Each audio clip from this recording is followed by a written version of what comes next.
Bismillahirrahmanirrahim. Assalamualaikum warahmatullahi wabarakatuh. Halo semuanya, kembali lagi di podcast OM Pontianak yang pastinya bersama aku Balkis. Sebelumnya aku mengucapkan marhaban ya Ramadan, selamat menjalankan ibadah puasa bagi teman-teman yang menjalankannya.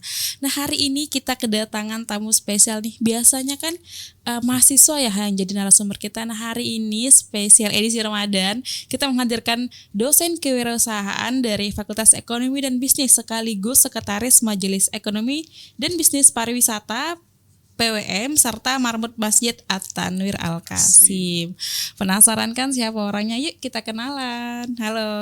Halo Balkis. Halo Pak. Ya. Boleh dong disapa nih teman-teman yang lagi nonton nih. Assalamualaikum warahmatullahi wabarakatuh. Mudah-mudahan sehat semuanya ya. Iya. Alhamdulillah. Gimana puasanya? Lancar Bapak. Lancar, Gimana puasa Bapak lancar? Masya Allah. Keren. Ya.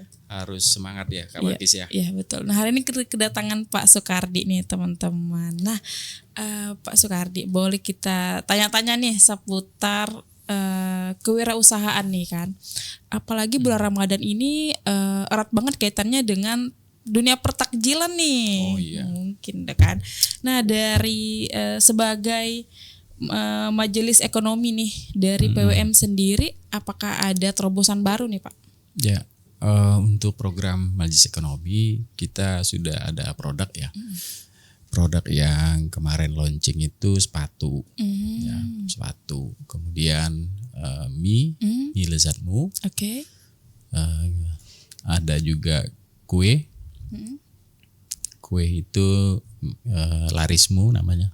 Larismu. Iya, larismu dan beberapa yang lain ya. Iya. Nah, ada juga itu produk-produk yang memang dari anggota ya, dari anggota Majelis Ekonomi itu ada salah satunya itu Amalzon ya. Amalzon itu salah satu pemiliknya adalah anggota Majelis Ekonomi.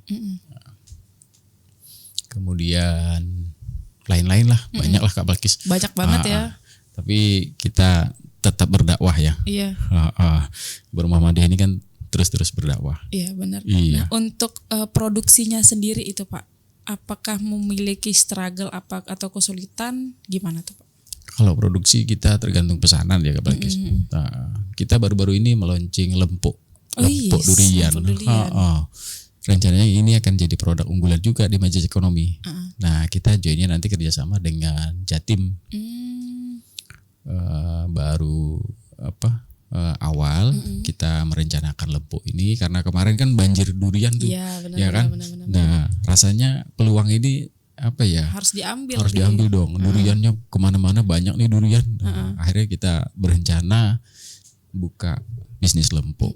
Karena Pontianak tuh khasnya duriannya yang enak-enak ya Pak. Iya. Apalagi lempuk ini udah sebagai makanan tradisional kita lah kan. Dan Muhammadiyah melihat itu sebagai peluang bisnis. Iya. Itu keren sekali sih. Keren. Nanti Kak Balkis kita undang lah. Siap. Nah, selain produk-produk tadi di spesial Ramadan ini nih ada apa sih Pak? Kalau Ramadan ini kita dari majelis ya sudah ada panitia syiar Ramadan ya. Nah, tahun ini panitia syiar Ramadan nih membentuk tim pasar juada. Pasar juada. Okay. Kebetulan saya koordinator nih Kak Balkis. Oke. Tapi adik-adik di lapangan koordinatornya ya. Dari lapangan itu ada IMM, PCIMM Kota ya. Kemudian ada IPM ya bersama teman-teman yang lain. Nah, kita juga berencananya melibatkan mahasiswa. Okay. Nah, kebetulan ada kewirausahaan praktek. Jadi mumpung suasananya masih rame, pasarnya juga masih banyak. Nah, kita usahakan nih adik-adik mahasiswa kita itu untuk praktek lapangan. Berarti selain program kerja dari Majelis Ekonomi ini melihat peluang untuk ekonomi lah kan. Iya. Tapi Bapak nih juga melihat peluang nih untuk mahasiswa nih. Iya. Kenapa alasannya Pak Bapak mengambil keputusan itu? Mahasiswa kita ini sebenarnya tipikalnya juga banyak tipikal pedagang. Ya, kenapa? Kadang-kadang saya memperhatikan ya mahasiswa itu dari jilbab aja dia bisa jual beli nih. Iya. Pakaian ya, sepatu, barang-barang second brand itu. Itu banyak di kalangan mahasiswa kita. Nah, jadi sebenarnya mereka itu punya bakat bisnis. Nah, sayangnya nah kita ini masih belum membuat komunitas-komunitas bisnis ini yang dia mahasiswa itu menjadi sebuah komunitas besar. Iya. Nah, tapi ke depan nantinya kewirausahaan ini akan menjadi unggulan ya. Yes. Karena nggak mungkin dong perguruan tinggi mencetak pengangguran. Iya, itu nggak mungkin sih. Iya, mestinya image-nya tuh ya perguruan tinggi mencetak lapangan pekerjaan. Betul. Nah, di mana mata kuliahnya itu adalah mata kuliah kewirausahaan. Oke. Nah, gimana cara Bapak memotivasi nih anak-anak nih kan untuk ayolah kita coba nih untuk jualan gitu. Apalagi kan kita tahu lah mental-mental anak Gen Z nih kan, mental-mental yang kayak udahlah aku beli aja, mental consumer lah gitu.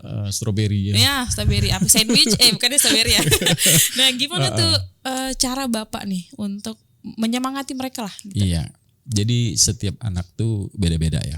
Beda-beda karena ya latar belakang mereka juga beda-beda. Tentu semangatnya juga beda-beda. Nah, kalau saya beri motivasi ke mereka biasanya dari cita-cita mereka sendiri nih. Apa yang ingin kalian bahagiakan, ya kan? Dimulai dari mana yang akan kalian lakukan? Kemudian apakah hidup kalian akan begini terus? Dan apakah kalian tidak butuh uang? Ya. Iya. Memang uang itu tidak segala-galanya, tapi segala-galanya butuh uang. Betul. Ya kan?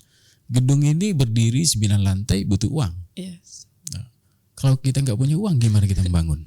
Betul sih. Nah, itu salah satu motivasinya. Nah, yang lainnya biasanya mental ya.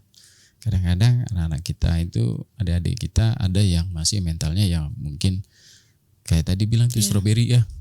Baik banget ya. Lihatnya merah gitu ya. Begitu jatuh plek pecah gitu ya. Atau lembek sekali. Nah, biasanya mereka itu mesti sering ikut seminar ya, melihat kesuksesan orang lain. Saya sering mengajak atau memberi nasihat kepada mereka, mata kuliah itu ya diselipkan sedikit motivasi hidup kan. Dan tidak lupa ini. Apa tuh, Pak? Sholat. Yes. Nah, itu yang harus kita ini kalau ingin sukses mesti jalannya benar dulu nih. Betul. Kalau jalannya lurus, insya Allah, ya kan? Ada jalan. Dan banyak bergaul, ya. Tentu ya bergaul yang positif, guys. Kalau bergaul negatif ya bahaya. Iya, sama aja. Iya, komunitas bisnis sebenarnya mahasiswa kita banyak kok. Dulu itu ada HIPMI PT ya. Oh, oke. Tapi sayangnya sekarang masih vakum nih.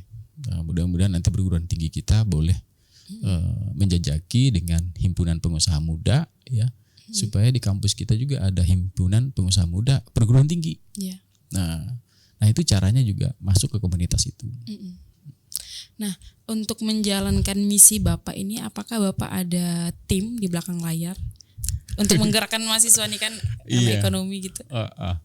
Ke belakang layar ya? Maksudnya? Mesti di belakang panggung gitu. Belakang panggung maksudnya. Iya, di belakang layar ada dong. Kan kita kewirausahaan itu MKDU Kak Balkis. Oh, oke. Jadi ada beberapa memang prodi-prodi yang lain juga ada banyak dosen kok, dosen kewirausahaan yang lebih hebat daripada saya. Saya ini biasa-biasa aja. Iya. Jadi di prodi-prodi lain, fakultas lain itu teman-teman tim kewirausahaannya juga ya mesti bergerak seirama, mesti sama dengan kita juga. Itu sih Kak Balkis. Oke. Nah, back to ngomongin produk tadi, kita bisa dapetin produk-produk dari Majelis Ekonomi itu di mana, Pak? Kayak misalnya kayak sepatu, mie, kan mungkin teman-teman juga penasaran nih, pengen coba deh mie-nya Lazismu apa? Mie-nya Lezatmu gitu kan. Sama sepatu lagi tadi, jarang-jarang sepatu lokal tuh, Pak. Boleh. Jadi ada webnya nih di Instagramnya ya. Instagramnya boleh Pak dikasih tahu? Ya, MEBP ya. MEBP PWM Kalbar. Nah itu teman-teman silakan di follow MMBP PWM Kalbar. Nah di situ teman-teman yang mau mesen segala mie produk-produk dari Majelis Ekonomi langsung aja ke situ ya Pak. Langsung kunjungi aja ya. Nanti insya Allah kita kasih diskon lah. Ya, apalagi orang mau dia juga ya. Iya, tunjukin aja kartu mahasiswanya. Bener. Untuk harganya cincai lah, bisa. Nah, tadi ngomongin pasar Juadah nih Pak, di mana letaknya pasar Juadah? Ya, nah tahun ini kita pasar Juadahnya ada 2 tempat. Yang pertama kita buatnya itu di SMP 1 Muhammadiyah di Ayani ya. Nah itu kita melihat potensinya di situ sangat besar ya, bagus karena lalu lintasnya ramai dan segala macam. Tapi kita lupa juga bahwa ada pesaing yang lebih dulu di situ, ya kan. Nah, tapi nggak apa-apa, namanya bisnis itu selalu ada tantangan, hambatan. Yang buat seru tuh itu. Iya. Nah, kedua kita baru pindahin ya, bukan kita menutup, tapi kita pindahin. Ada beberapa tenda kita arahin di Pusat Dakwah Muhammadiyah, tepatnya di Ayani 2 nih. Oh iya. Nah, di situ ada Okto Sport ya. Kemudian lalu lintasnya juga padat dan pemukiman penduduk juga banyak di dalam itu ya kan. Jadi lebih banyak peluang nggak ya? Iya. Nah, saya juga nawarin nih kepada adik-adik mahasiswa, mungkin kepada teman-teman yang lain, kalau memiliki produk kue dan segala macam, silakan dong titip di Pasar Juanda kita, ya kan? Betul. Nah, langsung saja datang nih ke Gedung Pusat Dakwah Muhammadiyah Ayani 2. Nah itu teman-teman, langsung dicatat kalau teman-teman yang punya produk ya Pak. Punya produk. Kalau nggak punya produk, yang penting punya kemauan. Ambil aja kue tetangga ya, kue tetangga terus dibawa dijual. Betul. Itu juga ada cuannya Pak. Ada dong. Nah ini teman-teman nih gimana Pak? Tahun lalu tahu nggak berapa keuntungannya? Berapa Pak? 3.800.000. Alhamdulillah. Itu bersih tuh. Bersih. Enggak gimana tuh Pak? Kok bisa dapat sebanyak itu Pak cuannya Pak? Tanya dengan si Ade itu. Ade dimention nih sama Soekardi. Nah teman-teman masih banyak sebenarnya cuan-cuan yang kita bisa minta punya tetangga gitu kan. Ada di situ sebenarnya peluangnya. Jadi bisnis itu sebenarnya relasi. Semakin kita banyak relasi, semakin besar peluang bisnis. Jangan kita memilih teman ya, apalagi sampai membuat kotak-kotak tertentu, kelompok-kelompok tertentu. Boleh-boleh aja kita berkelompok, tapi kelompoknya yang baik. Karena ini terbentuknya karakter bisnis itu dari kelompok. Nah, kalau kita ikut pengajian berarti kita di golongan ibu-ibu pengajian dong, bapak pengajian, iya kan? Tapi kita berkelompok dengan kelompok bisnis, kelompok orang pedagang, maka kita juga terpengaruh dengan bisnis itu. Mindsetnya bakal terpengaruh. Iya, udah dialami dah Kis. Kalau Kak Balkis misalnya kepingin buka butik, ya udah cari aja teman yang punya bisnis butik. Dan bukan artinya itu pesaing, kita malah belajar. Malah belajar, berteman. Dan jangan takut. Kalau gagal, pasti bangkit lagi. Yes, siap. 1000 gagal, 1000 kali bangkit. 1 juta bangkitnya. Kan gitu ya? Iya betul. Lebih banyak bangkitnya. Lebih banyak bangkitnya. Nah mungkin Pak terakhir nih, boleh dong kasih tips nih sama siswa agar pede untuk mengembangkan skill jualan tadi. Ya. Kalau untuk mengembangkan skill jualan sebenarnya tergantung sikon di lapangan ya. Tapi kalau tipsnya, 1, mesti banyak bicara. Jualan itu mesti banyak ngomong, promosi. Ya, kalau nggak bisa pakai cara 1, pakai cara 2. Nggak pasti cara 2, cara 3. Banyak cara. Ya Pasar Juanda itu hari pertama memang sulit. Kadang-kadang kita sepi. Kadang-kadang faktor cuaca, hujan. Saya katakan kepada teman-teman di lapangan itu, kalian sudah berani berjualan itu sudah berhasil. Karena banyak orang itu nggak berani jualan, nggak berani buka. Dia hanya tahu ngomong aja, ya. Jadi kalian membuka itu sudah berhasil, meskipun nggak ada untung. Nah, untung itu serahin pada Allah. Hasil itu Allah yang ngurus deh, ya. Kita nggak usah ikut campur. Nah, dapat berapa aja, oke. Itu. Nah, yang kedua, kita punya cita-cita. Nah, cita-citanya apa nih? Kalau ingin menjadi pengusaha, yaudah diasah terus nih, ya mental sebagai pengusaha. Apain tuh? Udah kerjain aja sesuai dengan apa yang kita senangi nih. Ya, kalau kita senang jualan, yaudah senang jualan. Kalau kita senang menggambar, yaudah menggambar. Nanti suatu saat gambar itu dibeli mahal kan? Ya kan udah banyak nih contohnya, gambarnya hanya coret-coretan, terus dibayar mahal Kis. Benar. Dan yang ketiga, nih sekarang lagi hebohnya hutang ya. Nah, kalau bisa hindari hutang. Kalau sudah termasuk dalam jurusan hutang, apa boleh buat? Tapi harus ada dengan perhitungan yang matang Kak Balkis. Kalau berbisnis adanya hutang, ya pikirkan bagaimana pengembalian hutangnya dan bagaimana cara supaya lunas. Kalau tidak, jangan berhutang. Takutnya kalau utang kena pinjol, dan nanti riba. apalagi aduh ngeri banget deh. Itu kalau riba tuh sangat diharamin ya Pak. Iya, ngeri banget. Ngeri banget ya. Riba, ngeri banget. Oh, ngeri banget. Masuk sih. Iya. Nah, berarti untuk melatih mental tadi tuh sering-sering turun ke lapangan ya Pak. Iya. Jadi saya juga punya pengalaman kan karena penjualan dulu saya di Indosat sebagai sales. Dan saya juga pernah di beberapa lembaga keuangan, di konsultan. Jadi itu yang mengasah mental sebenarnya. Sehingga kita sudah memiliki bisnis sendiri, kita nggak takut tuh gagal. Ya. Jadi dengan sendirinya itu terbentuk gitu. Karena sudah terlatih tadi. Iya, sudah terlatih. Karena mungkin sering jatuh kali ya. Iya. Pak nih terakhir nih pengalaman yang paling unik nih ketika Bapak berjual. Maksudnya ke lapangan itu apa sih yang paling unik, yang paling berkesan lah yang membentuk Bapak sampai hari ini? Selama ini yang paling berkesan bagi saya adalah bagaimana saya menawarkan sebuah produk yang produk itu tidak saya pakai. Oh? Iya. Oke, menarik. Iya, oke, saya buka aja ya kartunya ya. Oke. Sampai saat ini saya masih menggunakan kartu Telkomsel. Oke. Sementara saya dulu sebagai sales marketing Indosat. Oh. Gimana tuh? Aduh itu agak bingung ya karena kita nggak make nih. Nah kita nggak pakai. Nah sampai sekarang saya masih berkesan tuh. Gimana cara menjualnya? Tapi waktu itu laku banyak. Alhamdulillah laku. Nah, caranya sih kayaknya. Caranya ya. Jadi kalau menjual itu kita bukan menjual produk, tapi menjual manfaat. Oke. Ya. Misalnya kita jual rumah. Kita jual rumah itu bukan jual rumahnya, tapi manfaat rumah itu.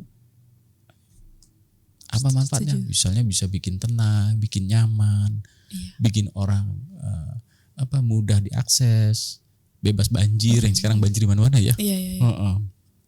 Jadi yang dijual itu manfaatnya Kak Balkis. Sama halnya dengan pasar Juanda. Teman-teman itu bukan jual kue, tapi jual manfaat kue itu. Misalnya beli dong kuenya, gak bikin gemuk. Paham. Insya Allah dibeli itu sama orang. Jadi cara Bapak waktu itu menjual manfaatnya nih, bercerita tentang manfaat. Iya.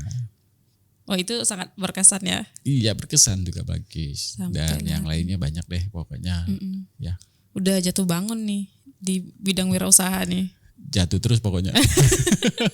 Ada pasti bangun. Iya bangun ya, harus bangun. Kalau jatuh lama-lama terbenam gitu. Betul. Iya. Jadi makanya anak-anak Gen Z nih mentalnya harus sekuat Pak Soekardi nih. Ya, udah ditempa terus nih. Iya, saya yakin anak-anak sekarang lebih hebat ya. Mereka lebih kreatif dan peluang bisnis itu selalu ada kok.